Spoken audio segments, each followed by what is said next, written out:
253 employees of Le Journal de Montréal were locked out January 24th, 2009.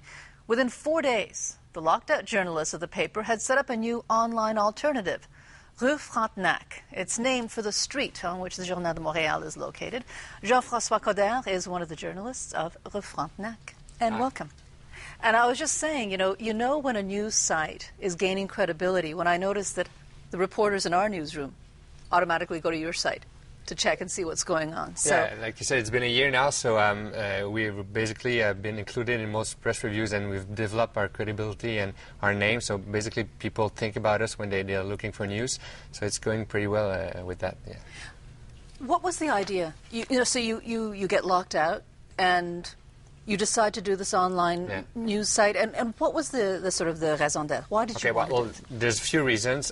First of all, it's a pressure tactic. Obviously, it's to be included in the media portrait all the time and keep talking about us.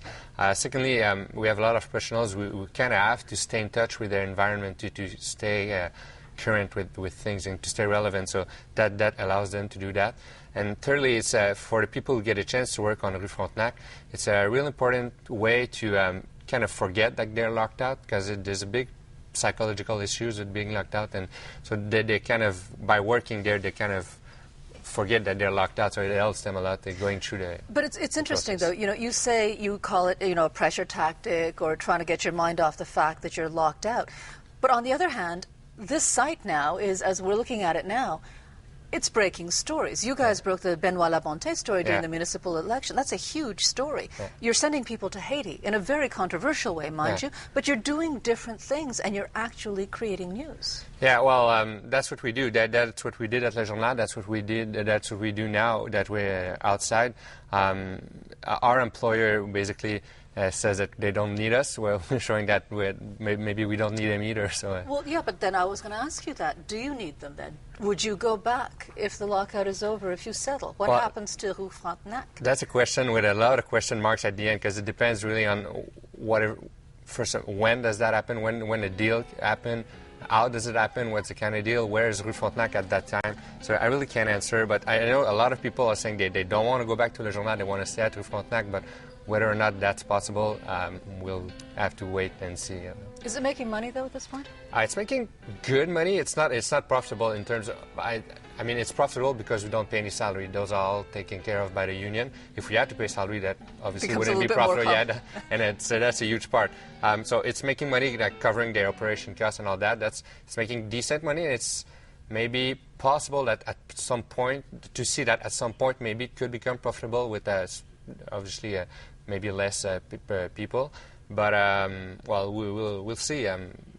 Like I said, it's a good business tryout that we're doing right now. We've been doing that for a year now, and it's a perfect context. But is it a new form of journalism that you're starting to create here? Like, for example, with Haiti, you're actually raising money from public funds to send reporters to Haiti to do this. And while it is controversial, at least you're doing things that are very different from mainstream media. And do you think this is something, a trend that's going to be expanded in a lot of other areas? Well, there's a website in the U.S. that's doing that. It's called Spot.us, spot.us. And they tried that, and we kind of got inspired by the thing and trying to do we felt like we had to send someone there. We didn't really have the money, so let's say, hey, said to our readers, if you want us to go there, give us money and we'll go, and we will actually do the reporting.